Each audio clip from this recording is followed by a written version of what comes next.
Salut tout le monde! Alors aujourd'hui une vidéo sur les vieux objets d'ethnographie. Et donc là on va parler des arcs et des flèches et des carquois. Alors c'est des objets pour ceux qui aiment bien les pays lointains et les pays d'aventure, les pays exotiques.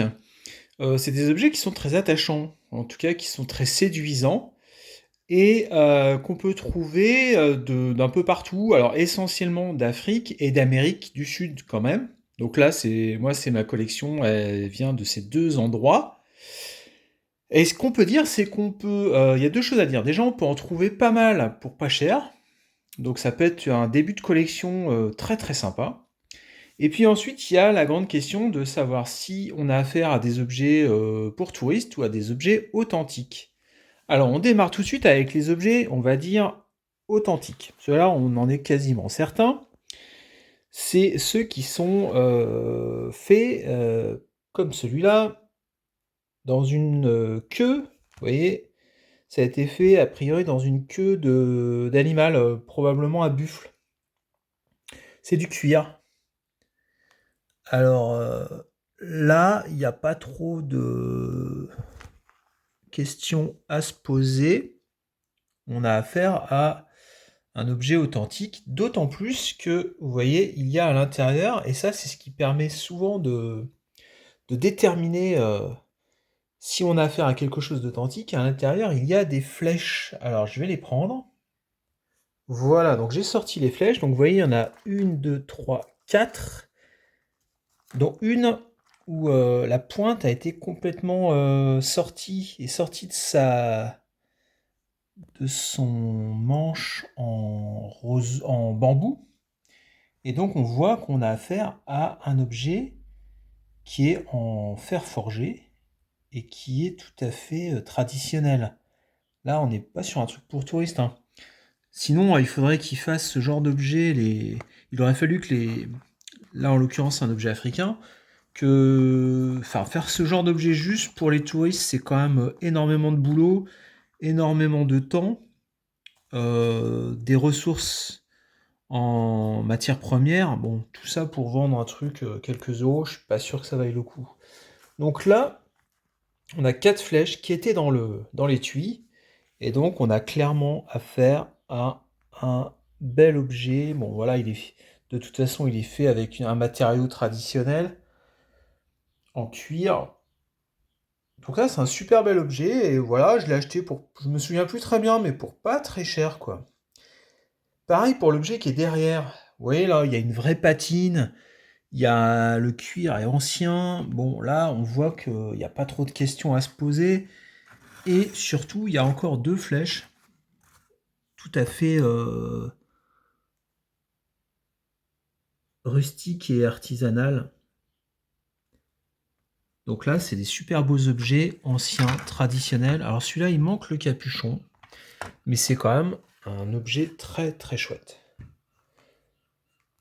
Donc ces deux objets-là, on voit à leur facture, à leurs matériaux, à la façon dont ils sont faits, que ce sont des objets authentiques. Et puis comme ils avaient chacun des flèches à l'intérieur, bon bah là il n'y a pas trop de doute. Donc ça ce sont des objets africains, très sympas, sur lesquels on peut clairement se dire que c'est des vrais carquois africains. Donc c'est très beau, hein, c'est très chouette, hein. Après les dater plus précisément, c'est peut-être jusque dans les années.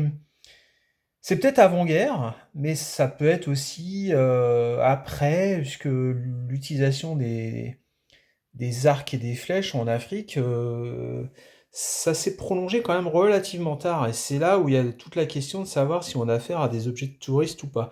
On va dire jusque dans les années 60, voire 70. 70, c'est vraiment la fin. Et donc là, on va vers des objets un peu plus équivoques, on va dire. On a ce type d'objet-là. Donc j'en ai acheté deux pour pas cher du tout. Et faut les acheter pas cher, parce qu'il y en a plein. Il y en a pas mal.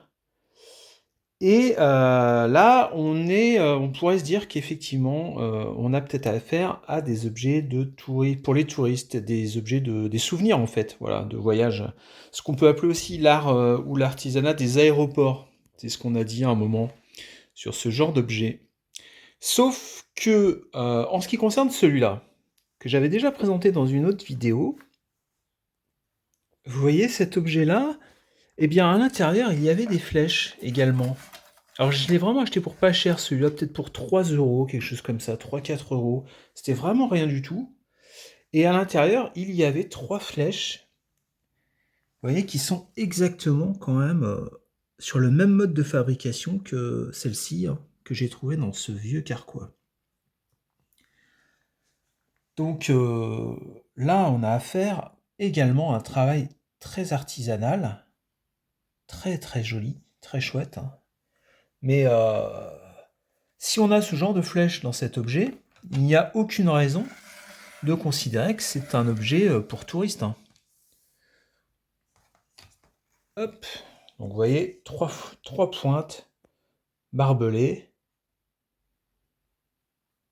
faites forger à la main, quoi. Donc en réalité, là, on peut dire que cet objet, il y a une forte suspicion qu'il soit vrai et qu'il ait vraiment servi à chasser, probablement, pas à la guerre, mais à la chasse. Voilà, donc c'est l'Afrique de l'Ouest également. Alors après, il y a celui-là. Alors celui-là, il est plus... Effectivement, il est plus... Il n'y avait pas de flèche à l'intérieur. Attendez. Donc celui-là, il n'y avait pas de flèche à l'intérieur. Donc effectivement, celui-ci, on peut imaginer que ce soit un objet quand même plutôt à destination des touristes. Encore que le mode de fabrication finalement est très similaire à celui-là. Il accuse quand même, on sent qu'il accuse un certain âge. Par contre, il y a ici, là, je pense que c'est du feutre. J'ai pas l'impression que ce soit de la peinture. Et là, vous voyez, le couvercle a été fait dans une boîte de conserve. Alors, ce qui veut rien dire, hein, pourquoi pas, hein. Pourquoi pas? Pourquoi est-ce que la personne qui s'est fabriqué ce carquois n'aurait pas fait un carquois en réutilisant une boîte de conserve? Il n'y a aucune raison. Ça ne veut pas dire pour autant que c'est un faux. Maintenant, le fait qu'il n'y avait pas de flèche ancienne à l'intérieur, le fait que là, on est quand même sur un décor qui est plutôt fait au feutre, j'ai l'impression. Bon, là, il y a suspicion. Il y a suspicion d'objets touristiques. Possiblement. Mais c'est pas certain. Voilà. En tout cas, bah, vous voyez, il y a au moins 3 carquois avec leurs flèches qui sont des vrais objets traditionnels utilisés pour la chasse, peut-être même pour les combats, mais bon, faut pas exagérer quand même, plutôt pour la chasse, en Afrique de l'Ouest, Afrique subsaharienne. Et puis après, on va sur un carquois. Et là, c'est un peu le même principe. Vous voyez, alors c'est pas du tout les mêmes motifs, les mêmes couleurs, ça n'a rien à voir. Donc là, on est en Amérique latine. Je pense que c'est un objet qui vient, pour moi, ça vient de Guyane, je pense, peut-être du Brésil. Et en fait, il est quand même très joli, ce carquois, même s'il n'est pas très vieux. Il y a des motifs qui sont quand même assez traditionnels, notamment celui-ci là. Une espèce d'être humain entre l'homme et la bête, quoi, qui est assez étonnant. Là, il y a des oiseaux, il y a pas mal d'oiseaux. Il y a un peu de tout. Il y a aussi un insecte, un lézard, et en fait, ils sont en relief. Ce qui veut dire quand même que le gars, il a pas juste gravé ouais, c'est un bambou. Il a pas juste gravé le bambou, il a évidé. Donc, ce qui veut dire qu'il y a quand même un gros boulot en fait pour garder tous les motifs en relief. Et également ici, là, il y a quand même du boulot. Donc, moi, je pars du principe que quand quelqu'un fait autant de travail, c'est pas pour vendre ça après pour quelques euros à un touriste. Donc, j'aurais plutôt tendance à dire que c'est un vrai, même si il est du XXe siècle et qu'il est même peut-être des années 50 ou 60. Et bon, alors clairement, l'esthétique, elle est sud-américaine, des Indiens d'Amérique, quoi. Des Indiens d'Amérique du Sud. Et alors, ce qui est intéressant, c'est qu'à l'intérieur, il y avait énormément de flèches, vraiment beaucoup. Et en fait, il y avait des flèches modernes, on va dire, enfin, ouais, assez modernes, de ce style-là, avec une pointe en fer quand même. Mais vous voyez là, quelque chose de moderne, quoi. Quelque chose qu'on aurait pu trouver, ouais, même en Europe, je pense, dans les années peut-être 60, 70, dans des champs de tir à l'arc ou des choses comme ça, quoi. Ça fait assez standardisé, assez moderne. Avec quand même, sauf la pointe qui est quand même un cône en fer forgé quand même. En revanche, il y avait également, et là c'est quand même beaucoup plus étonnant, des des flèches avec des pointes de fer forgé très anciennes, comme ici, comme hop, celle-ci, comme encore hop, celle-ci, qui se ressemble un peu, mais qui a encore un style un peu différent, voire même une espèce de flèche très épaisse, avec une lame très longue, peut-être plus pour pêcher le poisson en fait. Je sais pas. Parce que on peut pêcher le poisson avec des arcs, hein, des flèches. En Amérique du Sud, les Indiens le font. Et comme c'est très lourd, très épais, c'était peut-être utilisé pour ça. Ici encore une très belle. Vous voyez. Et il y en a même une dernière, alors sur laquelle il y a encore même des plumes d'oiseaux. Et ici encore, on a une très jolie pointe. Alors, toutes ces pointes de flèches, là, enfin toutes ces flèches, là, pour le coup, elles font vraiment rustique, hein, elles font vraiment authentique. Et donc, ça va dans le sens d'une authenticité de cet objet, même si, à côté de ça, vous voyez, il y avait aussi plein de flèches assez modernes. Donc, on est vraiment à la limite entre un usage traditionnel avec des objets vraiment voilà, fabriqués de façon artisanale et traditionnelle, et puis des flèches plus modernes. Donc j'ai trouvé cet objet hyper intéressant dans un dépôt-vente. En plus, il est ultra décoratif, c'est vraiment joli, c'est naïf, c'est de l'art populaire, naïf, traditionnel. Des Indiens d'Amérique du Sud, je pense. Donc c'est vraiment chouette, donc une très très belle trouvaille. Et il y avait avec cet arc. Hop. Voilà. Alors qui, je pense, est authentique, hein. Voilà.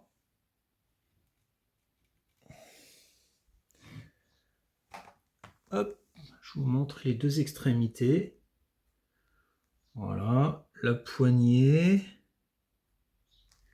Donc c'est pas très vieux, bien sûr, c'est milieu du XXe siècle. Mais voilà, c'est un vrai objet d'Indien d'Amérique du Sud. Le carquois et son arc. Et ses flèches. Vous voyez, c'est fait à peu près avec dans le même esprit que les flèches africaines, sauf que c'est un bois, c'est pas le même bois quand même, hein. Ici, on a du petit bambou, et là, on a quelque chose de léger aussi, mais c'est pas le même bois, hein, clairement. Vous voyez? Et c'est pas non plus la même technique de forge. Les pointes ici sont beaucoup plus longues, les flèches sont plus lourdes. Voilà. Et puis, alors, toujours en Amérique latine, on a cet immense objet, hop, qui mesure 2 mètres, plus de 2 mètres. Vous voyez, une espèce de flèche qui est gravée dessus. Et il y a ici des espèces de crans pour attacher les cordes. Donc c'est un arc, mais c'est un arc absolument gigantesque. Absolument gigantesque, il fait plus de 2 mètres. Hop. Et il est même un peu cassé au bout ici, donc il faisait peut-être 2,20 m.